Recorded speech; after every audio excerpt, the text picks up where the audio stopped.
Welcome to the Fortify Leading the Heart practice, intended to provide a little more direct guidance on how to notice the first inklings of your desire being drawn away, and then, with clarity and calm, directing your heart according to what you want most.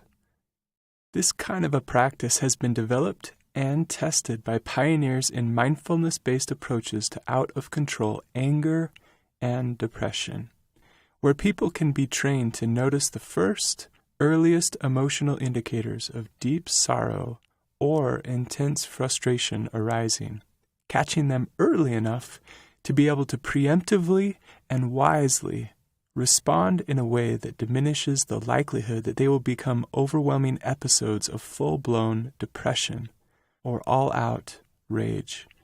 In other words, we didn't make this approach up.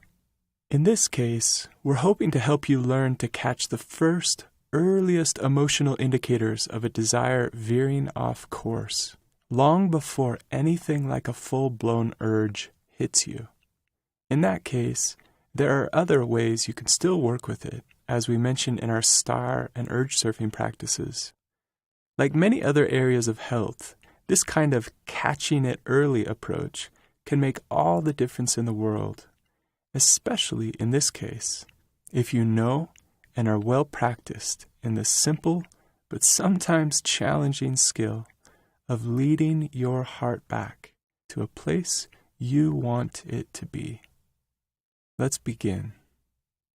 Rather than imagining yourself in some scenario in the future or the past, which can be valuable as we explore in our discussions on visualization, we're going to work right now with the raw material of your current moment. What's going on for you right now? That's the kind of question we often get asked. How are you? And we all know the correct answer, right? I'm doing great. Yeah, no problems here. But in this case, we're not necessarily looking for a problem. We're just looking to get much closer to our experience. What's happening in the body, the mind, the heart for you right now? A big part of this practice is simply realizing how often we don't realize where exactly our heart is. And why would we? I mean, who pays attention to that? Like the details of paint or wallpaper in a room, the exact details of what direction our desires are pointing can fade into the background for any of us, till we don't really see them at all. But get this, what if we did? Noticing right now, what's going on for you emotionally?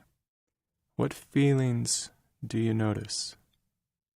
This is a very different question than asking you, how are you feeling? Notice how we're observing and watching what we're feeling, rather than just being the feeling.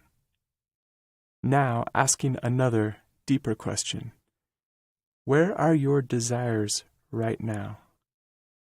Are those wants and desires you feel right now in line with your deepest values and convictions? Maybe they are. Maybe they aren't. And maybe your desires right now are pretty neutral. At this point, just noticing, just checking it out, like you can do anytime you want. What's going on right now? In cases where your desires are neutral, no need to do anything. When your desires are aligned with your core values, breathe and enjoy it. But what about when you notice your desires veering off into territory that is concerning? Paying attention to that. And then trying the following. Noticing where your desires are heading, and then gently and firmly guiding them back to something else you care about most deeply. We've invited you to think of different anchors in your life in Fortify, things you love more than this stuff. People, passions, purposes, causes, missions. anything that can ground yourself in something deeper or higher than the immediate impulse of now. Do you have that in mind? Do you have that in heart? Similar to how you can learn to work with the mind, noticing when your attention has gone and bringing it back, we're doing essentially the same thing here with desire. Where is your desire right now? Wherever it is, you have the option of noticing where it is, then gently but firmly escorting it back to here or there, wherever you choose to direct it. The image of a loved one's face, family members, a cherished relationship, a calling or mission you care about. Some find it helpful to pick a symbol or word or sentence that reminds you of your deepest convictions or highest beliefs. And for those who believe in God, the image of your higher power or your God can be a powerful anchor to which you can direct your heart and your mind. Even if desire wanders off again, which it surely will, that's not a problem. You can notice where it's gone and bring it back over and over.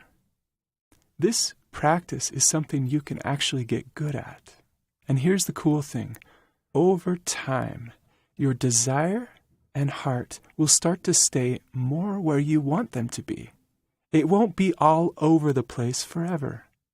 Just like the wild mind can be trained, the wild heart can also be trained till it yields itself and aligns itself with your deepest and highest commitments. This doesn't mean your desire won't ever wander anymore. It just means you'll notice when it does. And you'll have something to do about that. You'll have a way to respond. Practice this as often as you need, whenever you need, till you get it down. You can use this recording and eventually in real life start trying it all on your own. Good luck and take heart. You don't have to be a victim of unwanted desires forever.